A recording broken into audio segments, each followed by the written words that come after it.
Hey Raghunath, tell everyone about our Patreon community. Sure, Kaustubha. The Wisdom of the Sages Patreon community is an incredible online yoga resource. If you like the type of yoga wisdom and culture we share on the show, then our Patreon community is a great next step. This is a listener-supported podcast, and any level of sponsorship will unlock a wide range of live and archived classes, talks, and even workshops. Raghunath teaches, I teach, and we have a host of other excellent teachers on topics ranging from yoga philosophy, asana classes, storytelling, Ayurveda, kirtan, cooking, meditation, and a lot more. We even have an incredible online Bhakti 12-step recovery group. So if you want to check it out, go to patreon.com/wisdom of the sages. All right, let's get it on.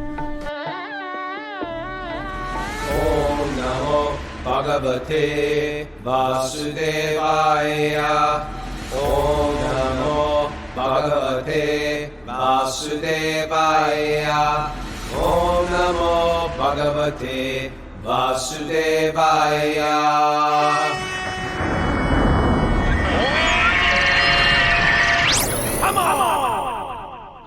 Live from Super Soul Farm, this is Wisdom of the Sages, a daily yoga podcast with your host, Raghunath, and co-host and senior educator at the Bhakti Center in New York City, Kaustubha. Welcome to the show. Welcome to Thursday, everybody. This is a study of the Srimad Bhagavatam for yogis or people who are interested in spiritual life or the, what I used to call it, yoga culture. Yoga culture is a culture of knowledge. Matter of fact, everything in the yoga system, if you really think about it, is sort of designed to get your mind peaceful. And the idea is that underneath the mind, there is an authentic, genuine self. And that authentic, genuine self is different sort of than what we're projecting out with our ego. And so this idea of Atma Jnana, or knowledge of the self, or self-realization, how it's been coined, is sort of the goal of yoga. And we are filled with a whole bunch of live people here today that do this every morning at 5 a.m., or people we call the others who listen. And there's thousands out there that listen daily to this podcast because they're interested in this idea of there is happiness within, there is truth within, there is even an internal GPS directing us. But I've been so attached to this material frame, this sack of meat. What do you think of that? Sack of meat? Okay. The sack of Go meat. that way if you want. Right? And desires in my subtle body, my mind. And I've been chasing those material desires around, and they always leave me in dead ends. Running east looking for sunsets. You like that one? Running east looking for sunsets. I think that's a 12-step one. Nancy Rothman, is that? Running east looking for sunsets? Right? No, she's like, no. Okay, I'll take full credit for it then. Thank you.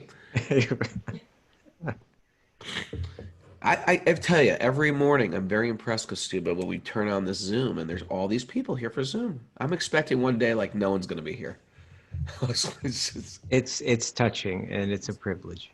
Yeah, and if you'd like to join us live, you can. It's really simple. You email Mara. Mara's our assistant at wisdomofthesages108@gmail.com. Wisdomofthesages108@gmail.com. Now, if you are one of those others, we like to know you're out there. Let us know what you're doing out there, other, and let us know why you're not on the show live. And you can write us a little message, but write a message so everybody can see it. You can go to Apple Podcasts. You can give us a review, and tell us your story.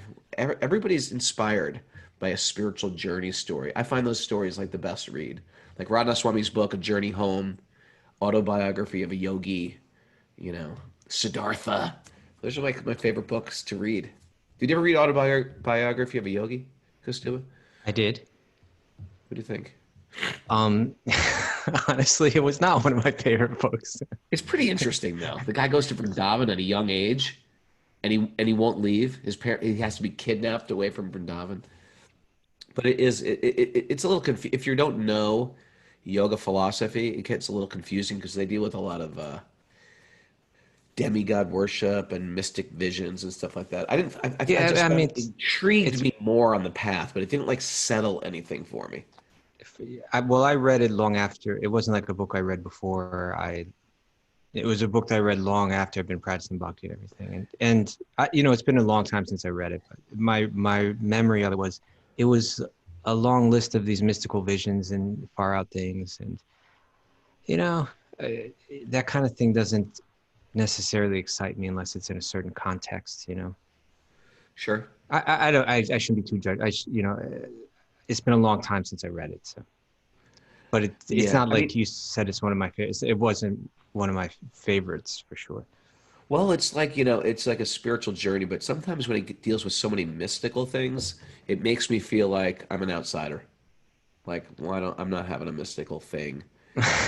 You know what I mean? Whereas I feel like with Radha Swami's book, it feels like I'm on that journey. That's exactly. And it might also make me feel like, I think it tends to get people like, this is what spirituality it is. It is all these far mystical things happening. And so maybe I make more out of something than it really is. And,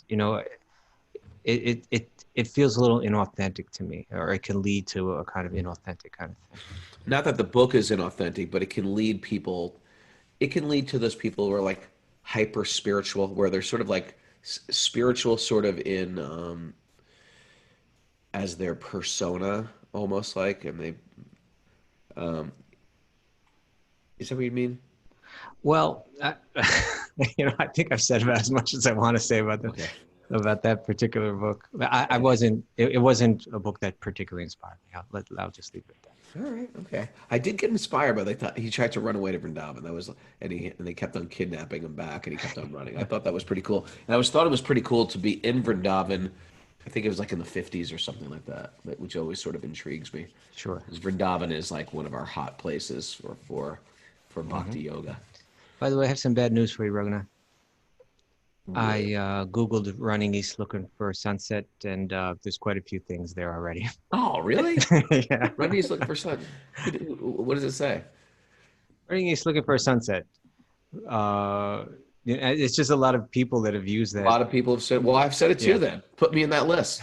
Okay. Google. Give me a break. Give me a break, Google. Like, you know everything.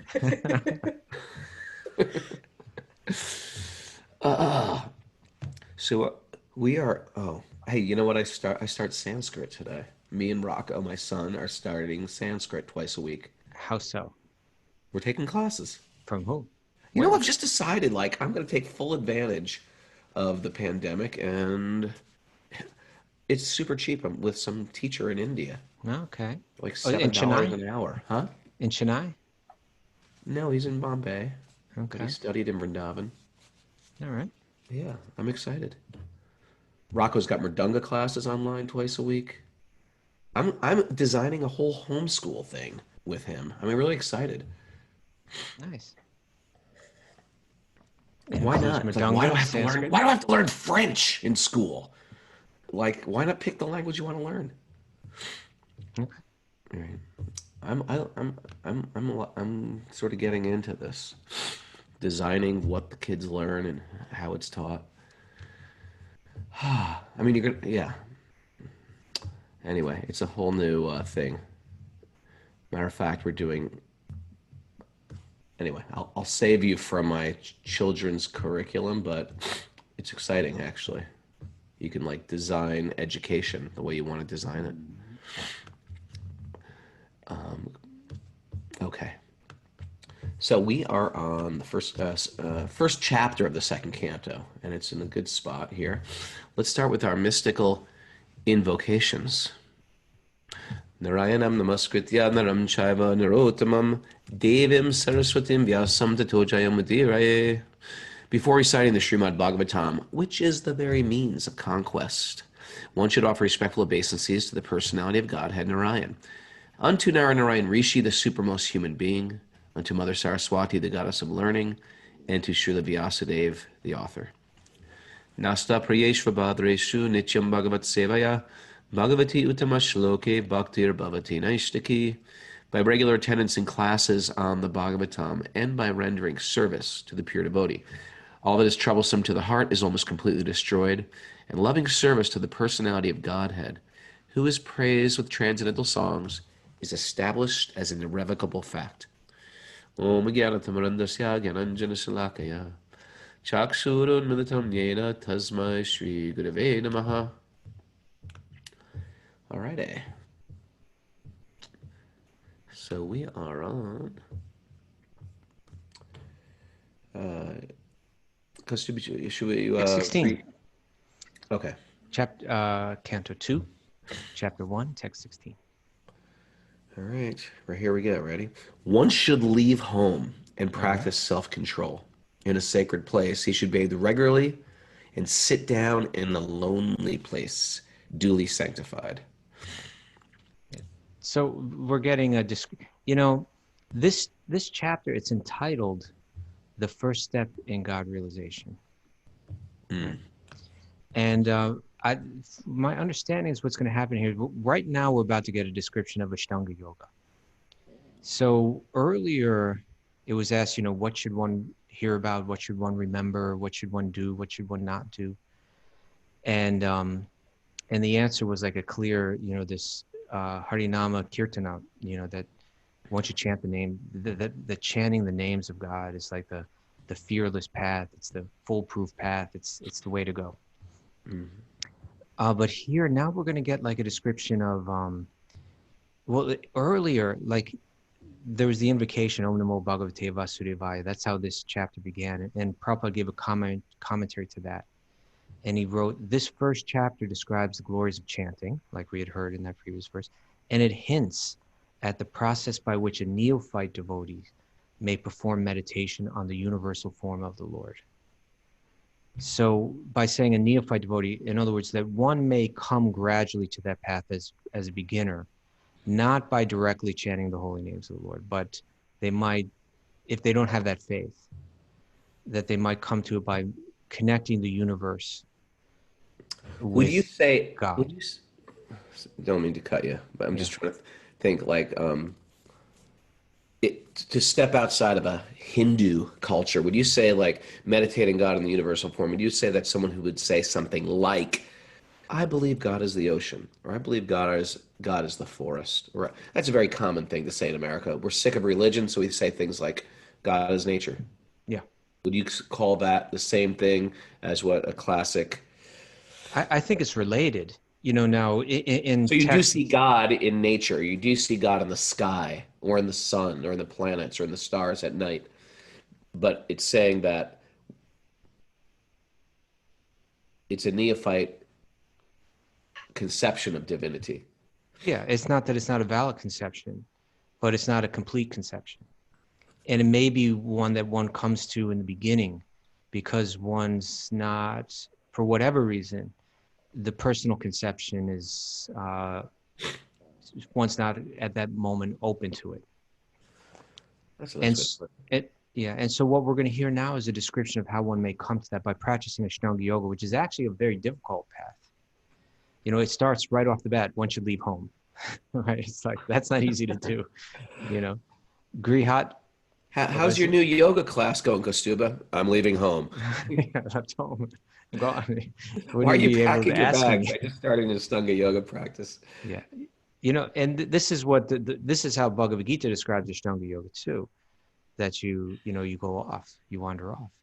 So we're going to get like an authentic presentation of what Ashtanga Yoga looks like, and how that path, actually it's going to go, these next verses, like these next 4 verses are all about how to practice. It's going to go through yama, niyama, asana, etc. It's going to go through the whole Ashtanga Yoga in a very brief way. But the idea is that it prepares the mind, settles the mind for what? To meditate on what? And then the rest of the chapter is going to be meditating on this universe as being the form of God. Kaustubha, maybe we could just clarify, when you say Ashtanga Yoga, and especially in the West, when we hear Ashtanga Yoga, we think of a particular sequence as taught by Pattabhi Jois. Like if you go to a gym and they say they have a vinyas flow class, hot yoga, Ashtanga, are they talking about what you're talking about right now? You want to just share that? It's almost what's the word? Misnomer. A misnomer. Misnomer. A misnomer. There's our new word. There's our English word for today. I think it's connected to nomenclature, probably. Wrong nomenclature. So Ashtanga Yoga is just it's a very ancient practice of yoga that literally means it's 8 limbs, ashta anga, 8 limbs. And it's a process of like self-discipline leading to deeper concentrations of the mind. And so what Pattabhi Jois, I think he was a person that had been trained in aspects of Ashtanga yoga, and he was teaching asana primarily. And when someone would ask him, like, what are you teaching here? He said, well, it's Ashtanga yoga, because asana is one of the limbs of Ashtanga yoga. Right. And I don't think he was necessarily intentionally branding it in any way, but I think it kind of got branded that way. Sometimes things get branded without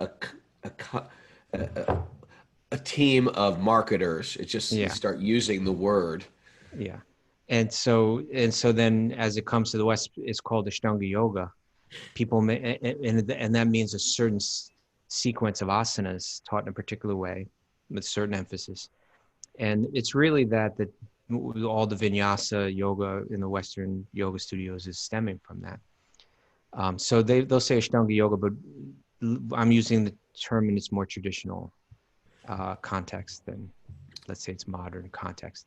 Thanks. I think that's important to clarify. Okay. So we're gonna hear about those eight limbs are going to be touched on here, and it's going to be presented in a way that one can either meditate on the form of Lord Viṣṇu, or meditate on the universe as the form of Lord Viṣṇu. And that's going to come out with the rest of the chapter. All right. 17. After sitting in the above manner. But maybe we could just mention this quickly. That if we look here at 16, it says one should leave home. Okay, that's Bhakti yoga is not going to demand that. Karma yoga is not going to demand that. But Ashtanga yoga, when we read the traditional descriptions, it's about wandering off to the forest. That's you remove yourself from all of your social responsibilities. It's called karma sannyasa, right? Renouncing one's actions, one's activities, one's occupation. So one should leave home and practice self-control in a sacred place. It says here, tirtha. One should bathe regularly. So practice self-control, that's yama. And then you go to a sacred place at tirtha, and then you bathe regularly. You cleanse oneself, and that's referring to niyama, or saucham, which is one of the practices of niyama. And then sit down, that's asana, right? In a lonely place, duly sanctified. So there's yama, niyama, asana right there, touched on. Okay, text 17. Yeah, it's quite a different practice. After sitting in the above manner, make the mind remember the 3 transcendental letters, AUM. By regulating the breathing process, control the mind so as not to forget the transcendental seed. So the transcendental seed is referring to the chanting of Om, right? And here, regulating the breathing process, that's pranayama, right? Yeah. And controlling the mind is dharana. Right, so each of these limbs is being touched on, but why don't you read the commentary to this one? It gets into understanding this meditation on Om. Sure. This is nice. Omkara, or the pranava, is the seed of the transcendental realization, and it is composed of 3 transcendental letters, AUM. By its chanting by the mind in conjunction with the breathing process, which is a transcendental but mechanical way of getting into trance, as devised by the experience of great mystics, one is able to bring the mind, which is materially absorbed, under control. This is the way of changing the habit of the mind. The mind is... It's nice. The mind is not to be killed, right? The mind or desire cannot be stopped. This is great because there are theories and groups out there that are trying to kill desire and kill the mind. It cannot be stopped, but to develop a desire to function for spiritual realization, the quality of the engagement by the mind has to be changed. The mind is the pivot of the active sense organs. And as such, if the quality of thinking, feeling, and willing is changed, Naturally, the quality of actions by the instrumental senses will also change. That's nice. Omkara is the seed of all transcendental sound, and it is the only transcendental sound which can bring about the desired change of the mind. This is a good line here, ready? Even a mentally deranged man. Dented can, severely. Yeah, you could switch out mentally deranged for a dented can. Although I will say, Kaustubha, I think you and I, just living in an ashram, we've met saints, we've met mystics, we've also met some real crazy people in an ashram. An ashram just attracts. It attracts people who just can't fit in the world for whatever reason. You know, and we've met people who are actually a little crazy. But listen, this line is so good. One who is not, where did I go? Even a mentally deranged man. Even a mentally deranged man can be cured by the treatment of transcendental sound. By the way, to step out of this purport a little, I wrote down some ideas of like what makes a person mentally deranged. Let's see if we qualify for this. You're not seeing things as they actually are. That makes you mentally deranged. You're chasing things that won't fulfill you, perhaps running east looking for sunsets. You may even know they won't fulfill you, yet you still chase them. You've invested your energy trying to collect things you cannot keep. That's interesting. What are you reading from? I just made this up. Oh, okay. On my notes. I was taking notes today, Kaustubha. Okay. Hold it. Then let me hear this again. The first one was? You know, the first one means you're seeing things that are not there, or you're not seeing as. Okay. I'm sorry. You're not seeing things as they are. You're not seeing things as they are. You're chasing things that won't fulfill you. You may even know they won't fulfill you. Another one. Here's another one. Number 3. You've invested your energy trying to collect things that you cannot keep. That's deranged. It's deranged. It's deranged. You've repeatedly made the same mistakes again and again.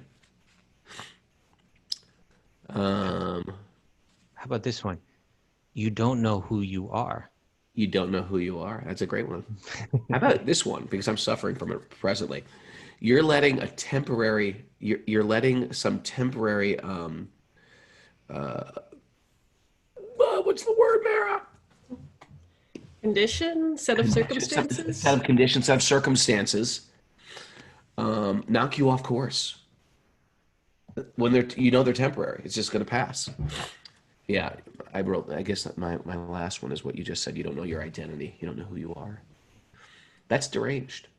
So you're kind of saying we're all deranged. We're all deranged. That's what. Yeah, we're looking. Yeah, the deranged guys out there. The holy name can protect them. We're all deranged.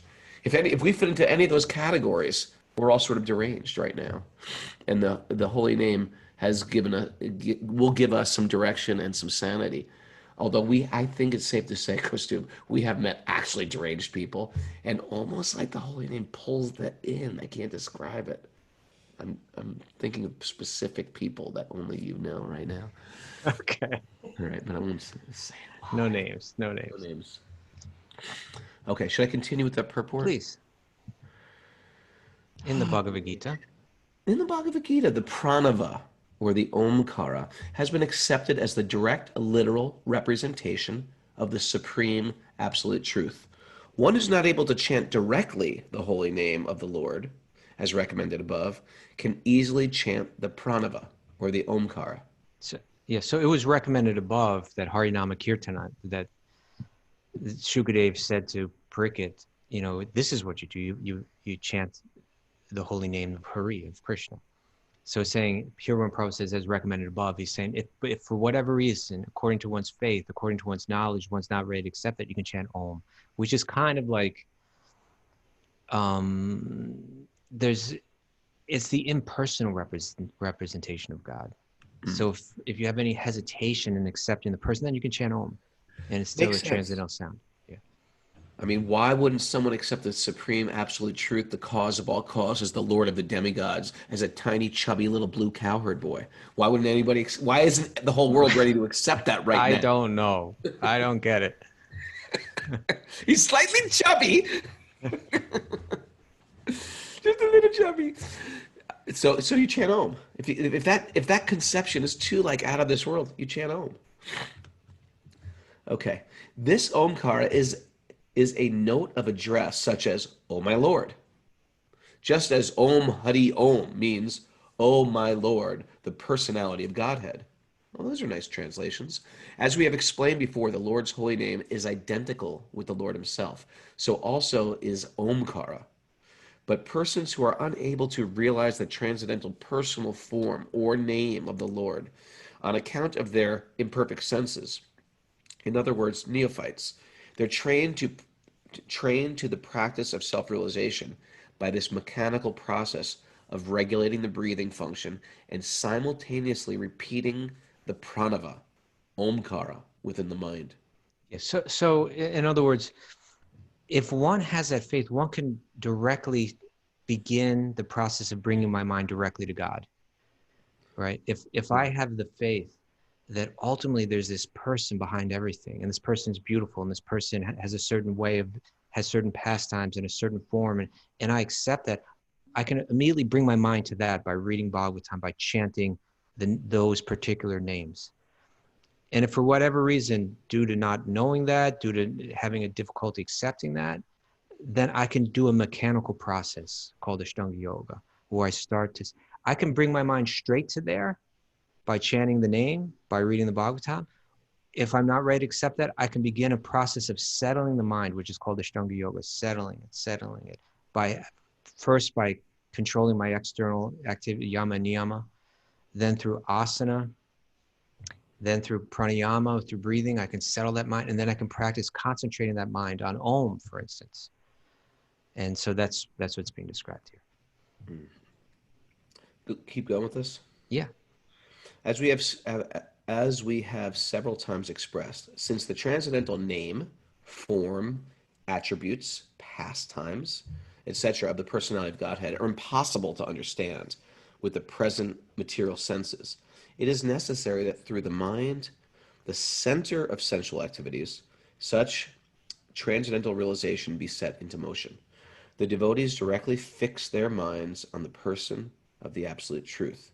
But one who is unable to accommodate such personal features of the absolute is disciplined in impersonality to train the mind to make further progress. Okay. So when it says the first step in God realization is the name of this chapter, it's saying one can begin this way. One could practice a form of meditation that then all of the 8 limbs of Ashtanga Yoga are there as this mechanical process to settle my mind so that I can begin to see God, say, in the universe, right? I could see the mountains and the oceans and so on as the limbs of the form of Lord Viṣṇu. Well, here's one. Why are some people immediately attracted? Like, yes, God also does have form, and God is a sweet little baby, or God is Lord Ram, or God, like, why are some people initially totally attracted to the form? I think that would have to do with their how they've practiced spiritually previously, maybe in a previous life, or it can be that association with the person that's got that faith immediately rubs off on that person. If this person, with their clarity and with their positivity and with their whole vibe and the way they explain things is seems to be making so much sense and is inspiring me so much, then I just accept, Okay. Text 18. Text 19. Therefore. No, we're on 18. We're on 18. Did I just... Text 18. Gradually, as the mind becomes progressively spiritualized, I like that, withdraw it from the sense activities, and by intelligence, the senses will be controlled. The mind, too absorbed in material activities, can be engaged in the service of the personality of Godhead and become fixed in full transcendental consciousness. So this is pratyahara, withdrawing the senses, and then dharana, which means at the beginning of real meditation. There's a nice commentary to this one too. Okay. The first process of spiritualizing the mind by mechanical chanting of pranava, Omkara, and by the control of the breathing system is technically called the mystic or yogic process of pranayama, or fully controlling the breathing air. The ultimate state of this pranayama system is to be fixed in trance, technically called samadhi. But experience has proven that even the samadhi stage also fails to control the materially absorbed mind. For example, the great mystic Viṣṇu Muni, even in the stage of samadhi, became a victim of the senses and cohabitated Cohabited.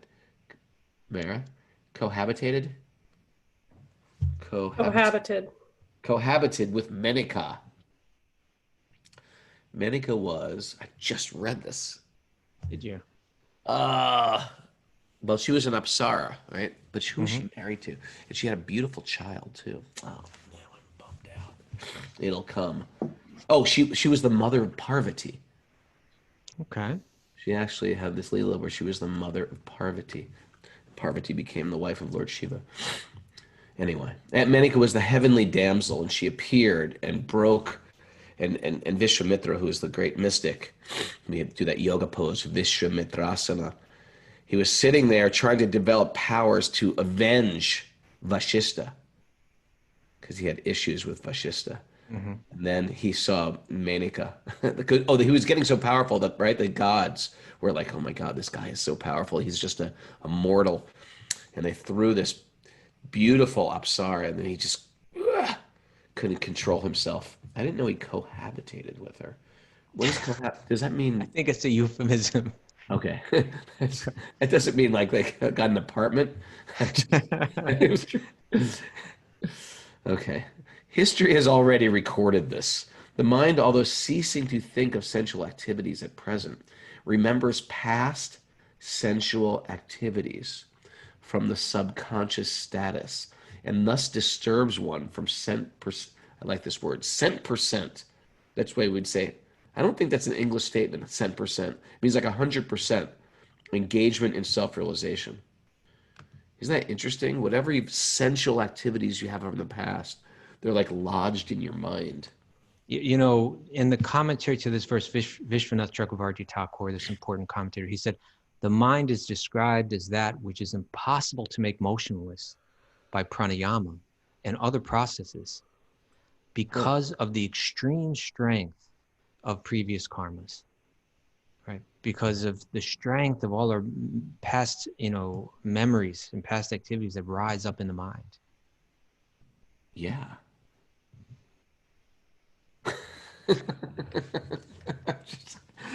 Can I share something embarrassing? Something that has risen in your mind? Yeah, something from previous karmas that is just... I remember when I first went to India, I was, was coming from a band, and then I was like this celibate monk, and I was like, this is so good. My mind is finally peaceful. Kama, or desire, has left my heart. Sometimes you go through this, like you're in a holy place with holy people, and you start practicing sense control and mind control, and then and sometimes you feel the immediate fruit of like, I must be evolved now. It's been like 2 months, and I'm like, my mind is steady. I'm self-controlled. I'm feeling very powerful. Maybe this is the concept of liberation. Maybe I'm liberated. And so I remember in that such a blissful, connected, the desires are minimal, the vrittis of the mind are settled. I walked out of sight of this one temple, and right in front of my face were these 2 monkeys having sex. This sounds like not Vishwamitra. Who was that one that was down in the ocean? Yeah, it sounds like the one who saw the fish. Yeah, the Muni. Shobari Muni. Shobari Muni, yeah. This was a Shobari Muni moment. I just looked at them, and it was just sort of like possessed my mind, and like just all these ideas of material life started like arising in my mind. And when I thought I was over it, it was right there again. So the mind has these karmas from previous lives, lifetimes of actions. And that's why the whole idea of just like so many partners and so many, they're all layered in the mind still. They affect the subtle body in such a deep way. And they hold us, if not like chain us to this frame that's not even us. So the whole idea of regulating the senses, regulating the mind, it's so powerful because in our conditioned state, either in this life or previous life, we're so dented. The can has been so dented that all it takes is a couple of monkeys to throw you right out of your samadhi. I'm glad my daughter got to hear that story. She's pretending she's asleep on the couch. I didn't hear it. I don't want to hear it. I don't want to hear that story, Dad. Sorry. Alrighty.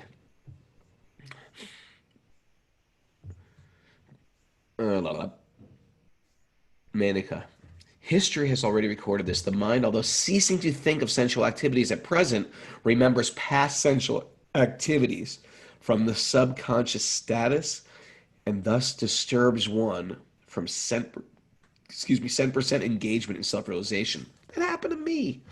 Therefore, Sukadeva Goswami recommends the next step of assured policy, namely to fix one's mind in the service of the personality of Godhead. Lord Sri Krishna, the personality of Godhead, also recommends this process in the Gita, 647. What's that verse, 647? 647 is that after a whole description of Ashtanga Yoga and Arjuna realizing that I don't think I can do it, then there's a very famous verse, Yogi Namapi Sarvesham Matgatena Antarapana Shadavan Bhajate Yomam Sameyo Tamo Mataha. That of all the yogis, the one with great faith, who always abides in me, thinks of me within himself, and renders transcendental loving service to me, he is the most intimately united with me in yoga, and is the highest of all. That is my opinion. So that verse really says it all, doesn't it? Yeah. It's the last verse of the 6th chapter. Yeah. Okay. Thus, the mind being spiritually cleansed, one should at once engage himself in the transcendental loving service of the Lord by the different devotional activities of hearing, chanting, etc. It is performed under proper guidance that is the surest path of progress for the disturbed mind. Yeah. So, in other words, the history of here of Vishwamitra is saying even he was like a super yogi, right? But He was even super yogi, I'd safe to say. way beyond like any of us. But that path is one that failed for him. It failed him in the long run. Whereas if one brings their mind to serving the Lord, we may not be great yogis, but it's the surest path.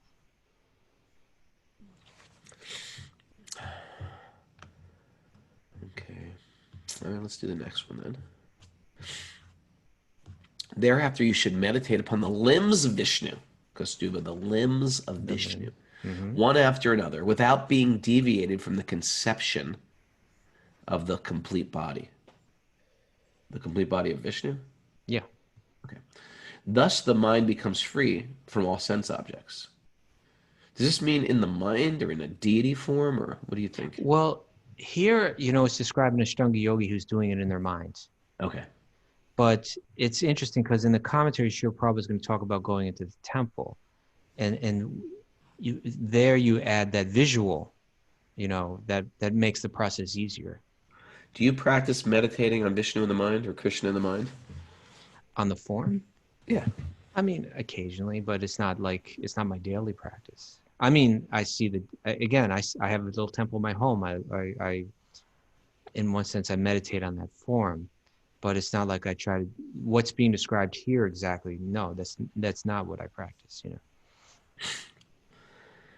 Okay, there should be no other thing to be thought upon, because the personality of Godhead Viṣṇu is the ultimate truth. The mind becomes completely reconciled in him only. It's nice. I do practice that. Do you? I do. Okay. Because I think it's important sometimes for me to, like when I go to bed, that's what I try to get my last thoughts to be. By the way, I did the thing today, the hashtag no snooze. Yeah. and it rang, and I know I needed more sleep, but I just said, I made a promise to everybody. This is what the accountability thing is so good for. I was thinking like, you know, Lori Pag, Stephanie Solelli, all these people on the Bhakti Matthew, they're all going to be mad at me if I don't sit right up. Lyra Juno, they're all going to just sit right up and just be like, he didn't do it. So I just got up and said, Jai Shri Krishna. And I just said, Krishna, from this moment on, I'm yours. And I turned on the light. I didn't want to get it, but it was our note. If you weren't on the show yesterday, this is how we're waking up this week. We are, as soon as that alarm hits, we sit right up in our bed. We say, Jai Shri Krishna. We say, from this moment on, I am yours, Krishna. We turn on the light. Did you do that, Mara? Yeah, I did. Come on, did you? Did you just say Yeah, that? no, I thought of you. You did? Yes, for real, I did. Okay. I believe it. She said it. I believe it. If you did it, if you're listening live on Zoom, you can write on the board if you did it or not, okay? All right. Did I finish the verse, Kaustubha? You finished the verse. Would you like to read the commentary? Yeah. Foolish persons, bewildered by the external. Whenever Prabhupada says foolish persons, I'm always like, is he about to describe me? And that's like the first thing that comes to my mind. Is he going to describe foolish persons sit there with a black T-shirt on? And okay, foolish persons bewildered by the external energy of Viṣṇu, also known as Maya, do not know that the ultimate goal of the progressive search after happiness is to get in touch directly with Lord Viṣṇu. They don't know that's the goal. Viṣṇu Tattva is an unlimited expansion of different transcendental forms of the personality of Godhead. And the supreme, or the original form of Viṣṇu Tattva is Govinda, or Lord Sri Krishna, the supreme cause of all causes. I love that expression, the cause of all causes. Isn't that a great expression? What's the cause of that? What's the cause of that? Well, this. Well, what's the cause of this? Well, that. Well, what's the cause of that? Well, those. Well, what's the cause of those? Govinda. Govinda is the ultimate cause. It's such a great little phrase. Therefore, thinking of Viṣṇu or meditating upon the transcendental form of Viṣṇu, specifically upon Lord Krishna, is the last word on the subject of meditation. This meditation may be begun from the lotus feet of the Lord. Where do you think meditation went? Like in the West, we don't hear so much when they speak of meditation. You just hear like empty your mind, steady your mind. Sometimes they'll say focus on your third eye. Picture a light coming through your third eye. At best, they'll say picture a light or a Om sign coming through your third eye. Where do you think form got left out by these like maybe original impersonal yoga teachers that came to the West? I'm sure it's long before that. I'm not sure. It would be interesting to look into the meditation practices of, say, Shankaracharya's lineage going back. I'm not sure exactly how they recommend one meditate. I'd imagine it's probably mostly meditating on Om, Sure. But then, you see a school like the Bihar School of Yoga, Right. which is, I don't know how far back their history goes. They're card-carrying impersonalists. And they're really into the different types of techniques on meditation, which aren't necessarily coming from Vyasadev's works. Sure. Right. They're not coming from the four Vedas or from the Upanishads or from, but they're developed out of it, Right. and so then they come up with different techniques of meditation. But if you go to Bhagavatam, this is what you're going to do. You meditate on Lord Viṣṇu.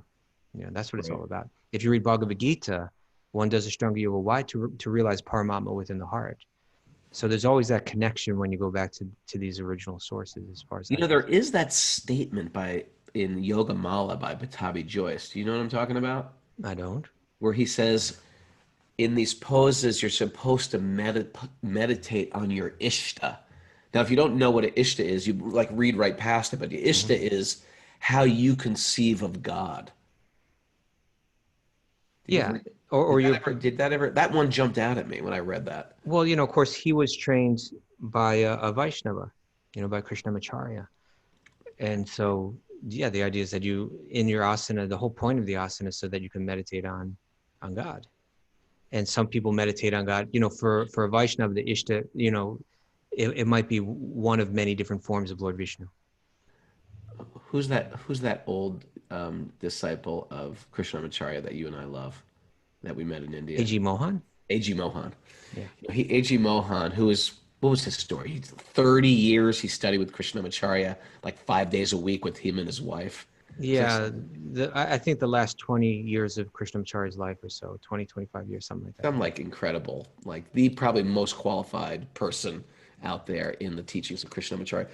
He told me one day that when you're doing Warrior One, Yeah. this is interesting stuff. When you're doing Warrior One, you should think of yourself as Garuda holding up Lord Vishnu. Holding him up. Is that where your goose dance is coming from? No, that's Warrior Two. That's where I get the goose hands. Warrior One is just flying around like this, like I'm ready for a big flap. All right. Keep going with this. Sure. One should not, however, forget or be misled from the complete form of the Lord. Thus, one should practice thinking of the different parts of his transcendental body one after another. Here in this verse, it is definitely assured that the Supreme Lord is not impersonal. He's a person, but his body is different from those of conditioned persons like us. Otherwise, meditation beginning from the pranava, omkara, up to the limbs or the personal body of Vishnu would not have been recommended by Sukadeva Goswami for the attainment of the complete spiritual perfection. The Vishnu forms of worship in great temples of India are not, therefore, arrangements of idol worship, as they are wrongly interpreted to be by a class of men with a poor fund of knowledge. Rather, they are different spiritual centers of meditation on the transcendental limbs of the body of Vishnu. You want to comment on that? Well, that's important to think of it that way. We've been, Western people, to a large degree, have been trained to see any kind of worship of a form as some kind of primitive thing. But what he's saying here is no, it's actually meant to be, what is it called, a spiritual center of meditation. It's actually a well-developed, sophisticated way of controlling the mind. People hate idol worship. Like they despise some religionists, like despise idol worships. Yeah. So, but they don't understand what's going on. They don't understand. They haven't taken the time to look into the tradition and really understand what it's about. So that you can go in, you could daily visit a temple of Lord Vishnu and daily bring your mind to a spiritual form, The worshipable deity in the temple of Vishnu is identical with Lord Vishnu by the inconceivable potency of the Lord. Therefore, a neophyte's concentration or meditation upon the limbs of Vishnu in the temple, as contemplated in the revealed scriptures, is an easy opportunity for meditation for persons who are unable to sit down tightly at one place and then concentrate upon pranava or omkara, or the limbs of the body of Vishnu, as recommended herein by Sukadeva Goswami, the great authority.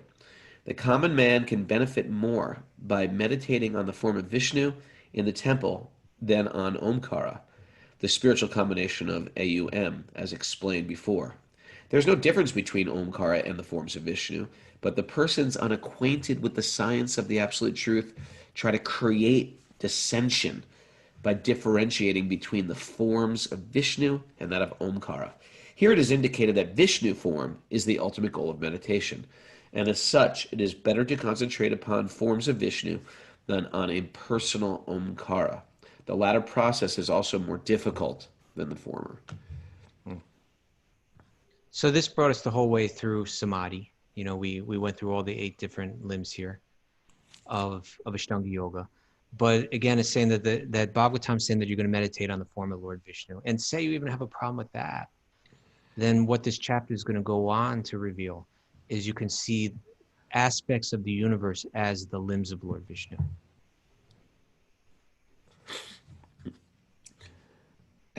Say that again. The Aspects. mountains, the mountains are the yeah. legs, like Gotcha, that. gotcha. Okay, we're gonna get into the gunas a little here. One's mind. This is text. We're gonna text 20. This will probably be our last one today. One's mind is always agitated by the passionate mode of material nature and bewildered by the ignorant mode of material nature. But one can rectify such conceptions by the relation of Viṣṇu and thus become pacified by cleansing the dirty things that created them. This purpose, like, the dirty things in the heart of a conditioned soul are the root cause of troubles for one. The dirty things in the heart of the conditioned soul. Persons generally conducted by the modes of passion and ignorance cannot be bona fide candidates for being situated in transcendental stage of God realization. Only persons conducted by the mode of goodness can have the knowledge of the supreme truth. Effects of the mode of passion and ignorance are manifest by too much hankering after wealth and women. Check this out. Tell me what you think of this. First of all, I love the concept of the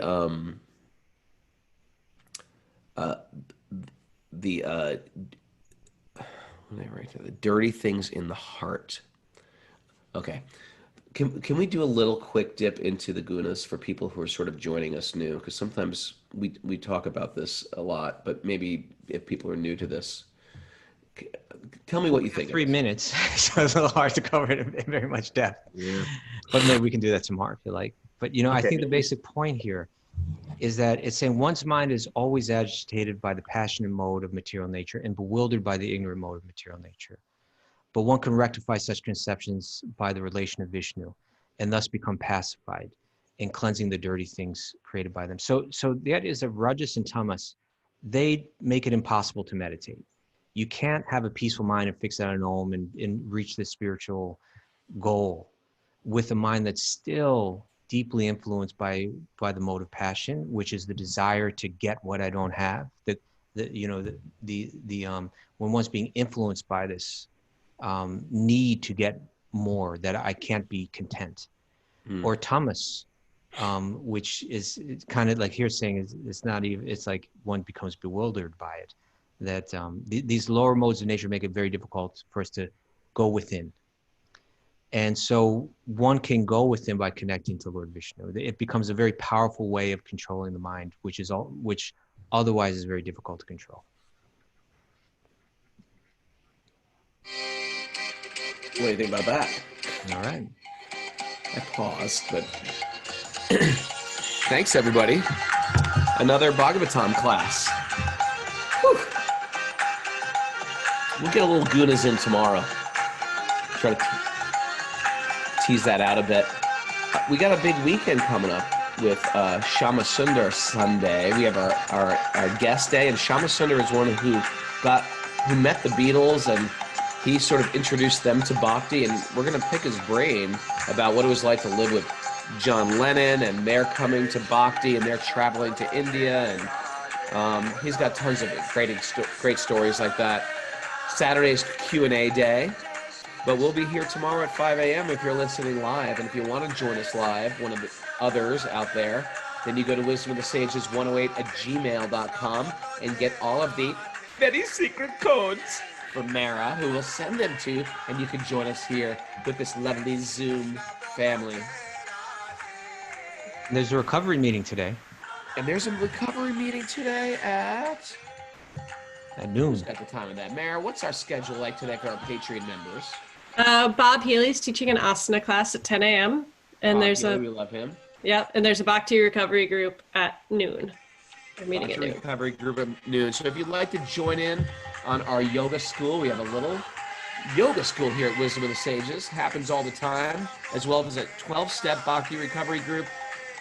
This is a listener-supported podcast, so you go to patreon.com/Wisdom of the Sages, and for a donation of your choice, you enter into the secret chambers where there's live classes, recovery group classes, and a vault of Vedic wisdom through workshops meditations, uh, other interesting things on chanting, Sanskrit, Indian dance, Ayurvedic cooking, Ayurveda, so much stuff. I will be leading a lip syncing class, lip syncing to bhajans. You like bhajans, but you can't sing? You join me. And you just sit here, dance in front of a computer screen around other people who are trying to let go of their ego and just start to sing and mouth the words like a puppet. Put your hands in the air like you're holding Lord Viṣṇu. This? Here it is. Here's our first test.